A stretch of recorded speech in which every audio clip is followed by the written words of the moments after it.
వరాల సాక్ష్యం. 20 ఏళ్ల క్రితం నుంచి ఆ వరాలు కురిపిస్తూ ఉన్నాడు.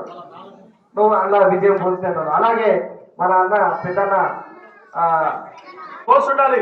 రోజు కట్టు మన మల్లేశన్న మీటింగు సాధిద్దాం. మరుగుజ్జుల ఐక్యత.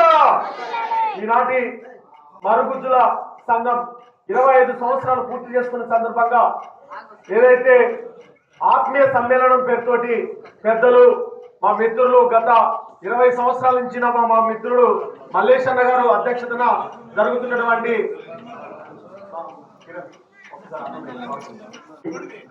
అధికార పార్టీ అన్న తీర్మార్ మల్లన్న గారికి, మన చైర్మన్ వీరయ్య వర్మ గారికి, అదేవిధంగా ప్రముఖ నిర్మాత అన్న శంకరాదన్న గారికి, అదేవిధంగా ఈనాటి మరుగుజ్జుల సంఘాన్ని 25 సంవత్సరాలు పూర్తి చేసుకొని 26వ సంవత్సరంలో అడుగు పెడుతూ ఆత్మీయ సమ్మేళనాన్ని ఏర్పాటు చేసిన ఏదైతే మరుగుజ్జుల సంఘం అధ్యక్షులు వాళ్ళ బృందం అంతా కూడా శ్రీని కావచ్చు, సైదులు కావచ్చు, లక్ష్మి కావచ్చు, మన స్వప్న కావచ్చు, వీళ్ళందరికీ పేరు పేరున అభినందనలు తెలియజేస్తున్నాను. 26వ సంవత్సరంలో మీకు మంచి జరగబోతుంది. ఎందుకంటే ఇక్కడికి వచ్చింది ఇప్పటిదాకే కేంద్ర మంత్రి కిషన్ రెడ్డి గారు వచ్చి మీ అందరికీ హామీ ఇచ్చిపోయారు. మరోసారి ఇక్కడ రాష్ట్ర ప్రభుత్వం నుంచి అన్న చైర్మన్ గారు ఉన్నారు. మనకి శాసన మండలిలో మన వైపు గొంతిప్పడానికి అన్న తీర్మానాలను కూడా ఇక్కడికి వచ్చారు. కాబట్టి మనకి మరుగుజ్జులనే అంటే నేను ఒక పార్టీ కాదు, నేను బీజేపీ అయినప్పుడు కూడా ఒక దివ్యాంగులుగా మాట్లాడుతున్నాను. మనకి పార్టీలకు అతీతంగా మనకి జరగాలి. మన సంక్షేమానికి అది దివ్యాంగులు కావచ్చు, మరుగుజ్జులు కావచ్చు, మన సంక్షేమానికి అభివృద్ధి అడుగులు పడాలి. అడుగులు పడడానికి ఎంతో మంది కృషి చేస్తున్నారు. వాళ్ళతో పాటు మనందరం కూడా అడుగు అడుగున తీసుకురావాలి. అప్పుడు ఆమె చేశారు. నరేంద్ర మోడీ గారు వచ్చిన తర్వాత దివ్యాంగుల హక్కుల చట్టం అంటే rights of persons with disabilities act 2016 చట్టాన్ని 2015లో ప్రవేశపెట్టి వికలాంగులు అనేవాళ్ళు వికలాంగుల పదాన్ని వాడద్దు, దివ్యాంగులని. దివ్యాంగులు కూడా వాళ్ళ ధైర్యంగా వికలాంగులు అనేవాళ్ళు వాళ్ళ గుండెల్లో ధైర్యంగా ఆత్మగౌరవంతో ఉండాలి. అదే విధంగా దివ్యాంగులనే అందరికీ పేరు పేరున నమస్కారం. ఎందుకంటే పాపం మొన్న వచ్చి మా మలేషియాలో వచ్చి పాత మిత్రుడు మలేషియాలో వచ్చి అన్న నువ్వు రావాలి అన్నాడు. ఇవాళ చాలా పెళ్ళిళ్ళు ఉన్నా ఎన్ని కార్యక్రమాలు ఉన్నా మా మలేషియాల గురించి మీ అందరి గురించి ఇక్కడ రావడం జరిగింది. నా వంతు ఎప్పుడు మీకు పార్టీలకు అతీతంగా నేను మీకు ఎప్పుడు అండ ఉంటుంది. మీరు ఏ కార్యక్రమాలు చేసినా నా వంతు సాయం ఉంటుంది. నేను వచ్చి నిలబడతా. మీ ఏ ధర్నా చేసినా ఎక్కడికి వెళ్ళినా ఏం చేసినా నా వంతు హెల్ప్ఫుల్ ఎప్పుడు ఉంటుంది. మీ అందరికీ నా వంతు సాయం ఎప్పుడు ఉంటుంది. మీ అందరికీ పేరు పేరున నమస్కారం. ఎలక్షన్లప్పుడు కూడా మేము అలానే చూసినాము. మాకు ఇచ్చిన ప్రాముఖ్యత మాతోటి క్యాంపెయినింగ్ చేసుకున్న దీని మీద. కాబట్టి మీ ఎలక్షన్ కూడా నవీన్ యాదవ్ను అందరూ పార్టీలకు అతీతంగా గెలిపించారు. మీ అందరికీ కూడా మనస్ఫూర్తిగా ధన్యవాదాలు. ఎందుకంటే పార్టీ చూడలే, ఏ పార్టీ కాదు, అందరూ సిరిసిల్ల మన కొడుకు గెలవాలి అన్న ఉద్దేశంతో అన్ని పార్టీలకు అతీతంగా పనిచేసి గెలిపించిన వికలాంగులు, డాక్టర్లు, యాక్టర్లు అందరూ సాయంతో గెలిచిండ్రు. అందరికీ రుణపడి ఉన్నాం. మనం అందరికీ మనం ఏ కార్యక్రమమైనా వికలాంగులు కానీ ఎవరైనా ప్రతి కుల సంఘాలు కానీ అందరికి కూడా మేము రుణపడి ఉన్నాము. అట్లే అందరికీ మేము మా వంతు సాయం ఎప్పుడు చేస్తున్నాం. మాకు తెలుసా, ఎందుకంటే అక్కడ మేము తిరిగినప్పుడు చేసినప్పుడు ఎందుకంటే చాలా కమ్యూనిటీ హాలకు కానీ ఫంక్షన్ హాలకు కానీ కుల సంఘాలకు ముఖ్యంగా ఈరోజు అహ్మద్ నగర్ అంటే వికలాంగులు ఫస్ట్ అంజన్న అని వికలాంగుల ఫస్ట్ వికలాంగుల కానీ గోడమండ ఆ వికలాంగుల పోయి ఇలా 50,000 ఇళ్ళు అయిపోయినాయి. ఆ రోజు రోడ్లు లేకుండే నేను ఆ రోజు జనార్దన్ రెడ్డి గారి ఇంట్లో ఉండి ఏ కార్యక్రమం ఉన్నా ఆ గుడ్డే ఫస్ట్ కాలనీ ఈరోజు 50,000 ఇళ్ళు అయినాయి. అట్నే నెక్స్ట్ కూడా ఈ రింగ్ రోడ్ చుట్టుపక్కల ఏడలన్నా నా వంతు సాయం కూడా ఉంటుంది. నేను సర్వే నెంబర్ చెప్తా. దగ్గరలోనే ఒక కాలనీ మీరు కూడా కాలనీ కష్టించి మీ ఒక్కరిదే కాదు, మొన్ననే కొంచెలు కూడా వచ్చారు ట్రాన్స్జెండర్ వాళ్ళు కూడా మొన్న వచ్చారు. మా మల్లన్న కూడా నవ్వుతుండు. వాళ్ళకు కూడా ఒక కాలనీ మేము మరుగుజ్జులకు కూడా ఒక కాలనీ చేయాలని వంతు. తర్వాత మన ప్రశ్నించే గుర్తు మన ఎమ్మెల్సీ అన్న, తర్వాత ఈ మధ్యన బీసీల కోసము ఆహార నిశలు పోరాడుతున్న చాలా సమస్యల మీద చేస్తున్నారన్న. ఎందుకంటే ఒక్క పాయింట్, ఎస్సీ వికలాంగులు అంటే ఎస్సీ ఎస్టీలే ఎక్కువ ఉంటారన్న.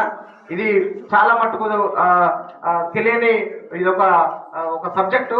కాబట్టి ఉన్నత వర్గాల వాళ్ళు ఏ ఒక్కరు కూడా మనము ఇక్కడ లెక్క తీసినా మొత్తం తీసినా కూడా అగ్రవర్ణాలు ఎప్పుడు కూడా మా జాబ్ తినక రారు.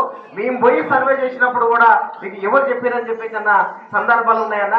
కాబట్టి మీరు ఈ యొక్క హక్కు గురించి రైతు గురించి మాట్లాడినప్పుడు వికలాంగులది కూడా మర్చిపోకుండా కంపల్సరీ మీ పదములో మీ హక్కులో మీరు ప్రశ్నించే దాంట్లో వికలాంగుల పదం ఉండి పెట్టి మాట్లాడవలసిందిగా నేను తీర్మాన మల్లన్నను కోరుతూ తీర్మాన మల్లన్న గారు మాట్లాడాల్సిందిగా కోరుతున్నాను.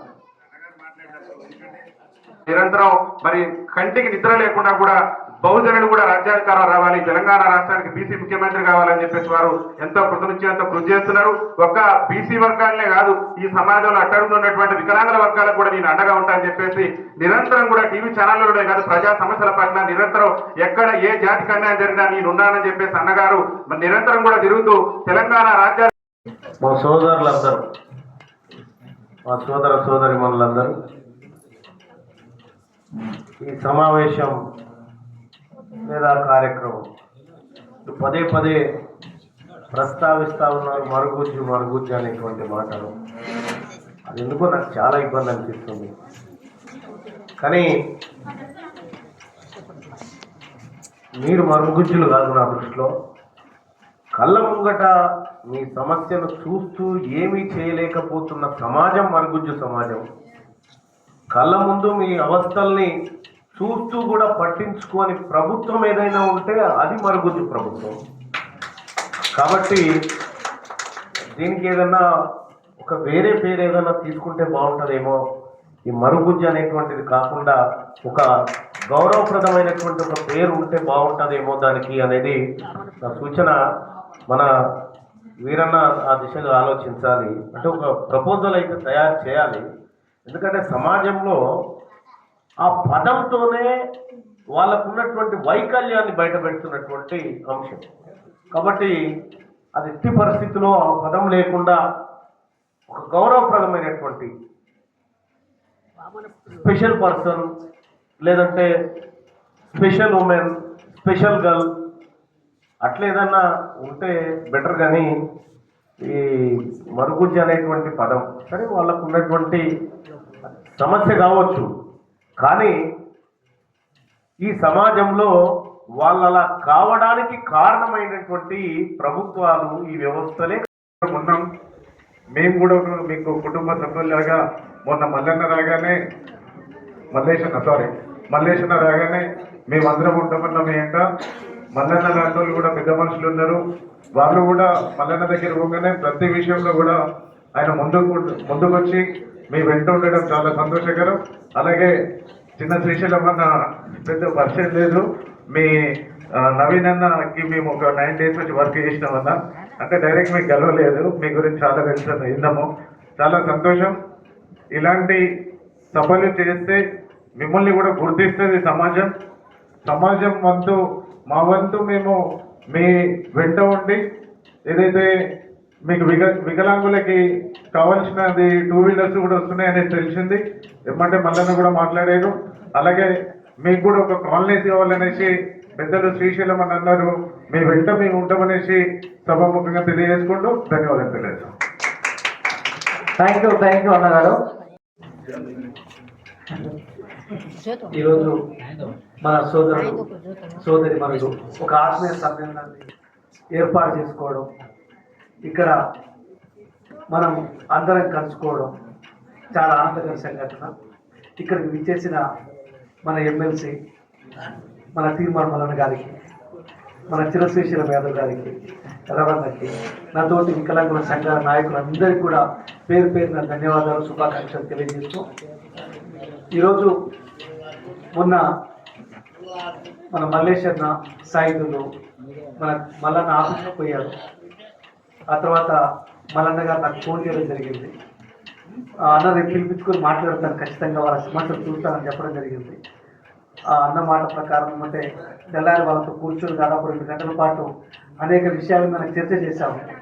వెంటనే కింద డైరెక్టర్ గారి దగ్గర కూడా తీసుకెళ్ళి వారికి కూడా వినిపించడం జరిగింది. ఆ తర్వాత ప్రిన్సిపల్ సెక్రటరీ గారి దృష్టిలో కూడా ఈ అన్ని విషయాలు మనం పెట్టడం జరిగింది. ఒకటి, తెలంగాణ ప్రాంతంలో మన ప్రభుత్వం వచ్చిన తర్వాత వికలాంగులకి కోర్టు ఉద్యోగాలు ఒక 4% రిజర్వేషన్ ఇచ్చుకోగలిగినాం. హయ్యర్ ఎడ్యుకేషన్లో ఒక 5% రిజర్వేషన్ ఇచ్చుకోగలిగినాం ఉన్నత విద్యలో. గతంలో పిహెచ్డి కానీ ఇప్పుడు నెట్ కానీ స్లెట్ కానీ ఇలాంటి వాటిలో కనుక మనకి రిజర్వేషన్ 3% ఉంటూ ఉండే. 2016 వికలాంగుల హక్కుల చట్టం వచ్చినప్పటికి కూడా, కానీ మనం వచ్చిన తర్వాత దాన్ని 5%కి దాన్ని మనము పెంచగలిగినాం. అంతేకాకుండా వికలాంగులందరూ కూడా ఆర్థికంగా ఎదగాలి, స్వయం సమృద్ధి సాధించాలి, వాళ్ళ చిన్న చిన్న వ్యాపారాలు చేసుకోవడానికి చిన్న చిన్న పొదుపులు చేసుకోవాలన్న ఆలోచనతోని మళ్ళీ మనం సెల్ఫ్ హెల్ప్ గ్రూప్స్ని మన మంత్రి గారు వచ్చిన తర్వాత వారితో మాట్లాడి మొదటి సంతకమే మనము సెల్ఫ్ హెల్ప్ గ్రూప్స్ మీద మనం పెట్టించాము. ఇప్పటికీ 11,000 వికలాంగుల సంఘాలు తెలంగాణ ప్రాంతంలో ఏర్పడ్డాయి. వాళ్ళకి ప్రతి సంఘానికి కూడా మనం 15,000 చొప్పున వాళ్ళకి ఇవ్వబోతున్నాం. ఇంకో 7,000 సంఘాలు టార్గెట్గా, మొత్తం 18,000 సంఘాలు టార్గెట్గా మనం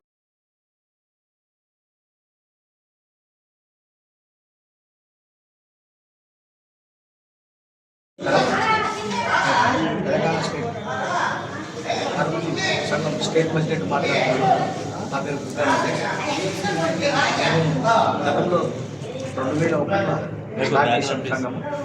2001లో 5లో ఉన్నాం. అప్పుడు 5 స్టార్ట్ చేసాం. టీడీపీ గవర్నమెంట్ చంద్రబాబు నాయుడు గారికి ప్రతిపత్రం అయ్యా మా బాధ మాకు గవర్నమెంట్ హాస్పిటల్ సర్టిఫికెట్ కూడా చెప్పలేదు ఎలా ఉండేది. అప్పుడు రాజశేఖర రెడ్డి గారు సీఎం పోయారు ఉన్నాను. రాజశేఖర రెడ్డి గారు అప్పుడు మేము పోయి కలిసాం. సార్ గారికి అయ్యో నేను న్యూస్లో చూస్తాను సార్, మాకు పరిస్థితి ఉందండి, మా గవర్నమెంట్ వస్తే కంపల్సరీ చేస్తాం. రాజశేఖర రెడ్డి గారు ఏంటంటే మన గవర్నమెంట్ వచ్చి సార్ దగ్గర పోయాం. అసెంబ్లీలో మాకు తీసుకుపోయాడు. 200 మంది మేము పోయిండు. సార్ ఒక చేయలేదు సార్. మళ్ళీ పోయాము, కలవలే మాకు పంపించాం. అందరికీ చేసాం, డ్రెస్ బట్టలని విడిపించేసాం, సెటిల్ ఇప్పించాం. అయితే రాజశేఖర్ ఏం మళ్ళీ సార్ 2000లో ఓటేస్తారా సీఎం అయ్యావా, మమ్మల్ని వాడుకున్న ఎలక్షన్ సీఎం అక్కడ చేస్తాను, అప్పుడు మీరు చేస్తున్నారు సార్.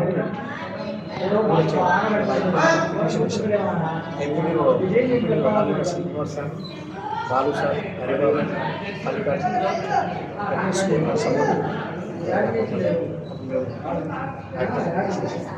సపోర్ట్ కేసీ ఇచ్చిన కేసీ ఏమో ఆలోచించేసి స్కేల్ ఇచ్చి ఆ స్కేల్ ప్రకారం శాతం అయ్యారు. అయిపోయింది. సర్టిఫికెట్లు ఇచ్చారు కానీ వీళ్ళు బస్ ఇస్తలేదు. ఆర్టీసీ గవర్నమెంట్ ఆడిట్ గవర్నమెంట్ తర్వాత వాళ్ళంటారు మాకు జీవో కావాలి, నాకు కావాలి, నాకు వస్తుంది. మళ్ళీ మేము పోయి మళ్ళీ కొట్లాడితే అప్పుడు స్టేట్ గవర్నమెంట్ అరుగుంచులకు 5,000 మందికి బస్ పాస్ చేసి 1,69,00,000 శాంక్షన్ చేశారు. అప్పుడు ఫైనాన్స్ మినిస్టర్ రోషయ్య గారు 1,69,00,000 శాంక్షన్, అప్పుడు బస్ పాస్ ఇచ్చింది.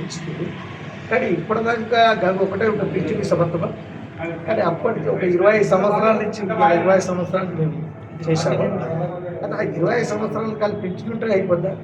కానీ ఇంతవరకు మాకు బండ్లు ఇవ్వలేదు, మాకు డబుల్ బెడ్రూమ్లు ఇవ్వలేదు, చదువుకున్న వాళ్ళకి జాబ్ ఇవ్వలేదు, చదువుకునేందుకు చదువు ఉపాధి చూపెట్టవచ్చు. ఇప్పుడు కూడా ఏమంటారంటే సీఎం రేవంత్ రెడ్డి గారు సారు మంచిగా మా మీద దృష్టి పెడితే ప్రచార శాఖ ఉంది, దాంట్లో మాకు ఇవ్వచ్చు. ఇప్పుడు ఆర్టీసీలో రిటైర్డ్ అయిపోయిన వాళ్ళకు మళ్ళీ వాళ్ళకే బస్ స్టాండ్ కాడ పెట్టి బైక్లో చెప్పిస్తారు ఆ బస్సు ఇక్కడ పోతే ఈ బస్సు ముగ్గురికి పెడుతున్నారు. అది మేము గుర్తొస్తారు కదా, మాకు పెట్టవచ్చు కదా. వాళ్ళ ఒక్క జాబ్లో మాకు ఇద్దరు పెట్టుకోవచ్చు. సార్ దృష్టి పెడితే సీఎం సార్ వాళ్ళ ఒక్క జాబ్లో మాకు ఇద్దరు పెట్టుకోవచ్చు. అది ప్రచార శాఖలో మాకు ఇవ్వచ్చు. ఇప్పుడు ఎన్నో పార్కులు ఉంటాయి గవర్నమెంట్, ఆ పార్కులలో మేము నీళ్ళు కొట్టలేము, అది మాకు ఇవ్వచ్చు. మేము వరకు బతుకుతారు కదా, వాళ్ళ ఫ్యామిలీలు పోషించుకుంటారు కదా పిల్లల్ని. అదే మేము సీఎం అడిగేది. ఇప్పుడు మరుగుదలకు ప్రతి ఒక్క వికలాంగులకు మరుగుదలకు అందరికీ కలిసి ఇప్పుడు ప్రతి ఒక్క అంత్యోదయ రేషన్ కార్డు ఇవ్వాలి. 35 కిలోల రేషన్ కార్డు ఇవ్వాలి. మళ్ళీ ఒకటి ఏమంటే 15,000 రూపాయలు ఇచ్చింది సార్ ఇవ్వాలి. మన చెప్పారు 6,000 ఇస్తున్నారు, 6,000 ఇవ్వలేదు, 15,000 రూపాయలు ఇవ్వాలని మాకు డిమాండ్ న్యాయమైన. సార్ ఒకటే అంటారు, మా మీద దృష్టి పెట్టండి, ఈ యొక్క మేము కోరిక మాకు అమలు పరచండి.